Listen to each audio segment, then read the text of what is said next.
এতিয়া নিম্নলিখিত সংখ্যাবোৰৰ ঘনমূল উলিয়াবলৈ দিছে কি উলিয়াব দিছে ঘনমূল কেটা কোৱেশ্চন 1 2 3 4 চোৱাচোন চুটকিট কৰি দিম কেনেকৈ চোৱা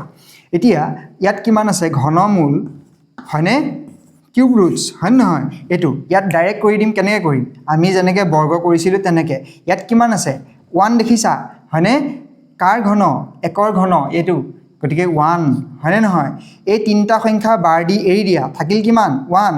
কাৰ মাজত 1 2 হয় 1 কিউবৰ মাজত আৰু 2 কিউবৰ মাজত গতিকে সৰুটো ল'ব লাগিব কিমান 1 গতিকে এটো হৈ গ'ল আমাৰ 11 বুজি পালানে হয় তো এটো গ'ল নেক্সট আহিলে 1728 হ্যাঁ 1728 ইয়াৰ ঘনমূল কিমান হ'ব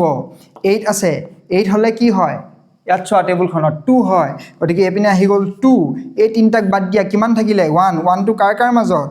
1 2 হৈ গ'ল 1 কিউব আৰু 2 কিউবৰ মাজত গতিকে সৰু কিমান 1 গতিকে এটো মোৰ হৈ গ'ল 12 হয়নে নেক্সট আমাৰ কিমান আছে 2197 হয়নে নহয় তো ইয়াৰ ঘনমূল কিমান হ'ব এপিনে চোৱাচোন কিমান আছে এটো 7 আছে 7 টু চোৱা 7 কিমান 3 গতিকে আমি এটা 3 লিখি দিলো এইকিটাক বাদ দিয়াচোন কিমান থাকিলে 2 2 টু কাৰ মাজত 1 কিউব আৰু 2 কিউবৰ মাজত গতিকে সৰুটো কিমান 1 গতিকে এটো আহি গ'ল আমাৰ 13 থাকিলে কিমান এইটো 2744 ঘনৰ মূল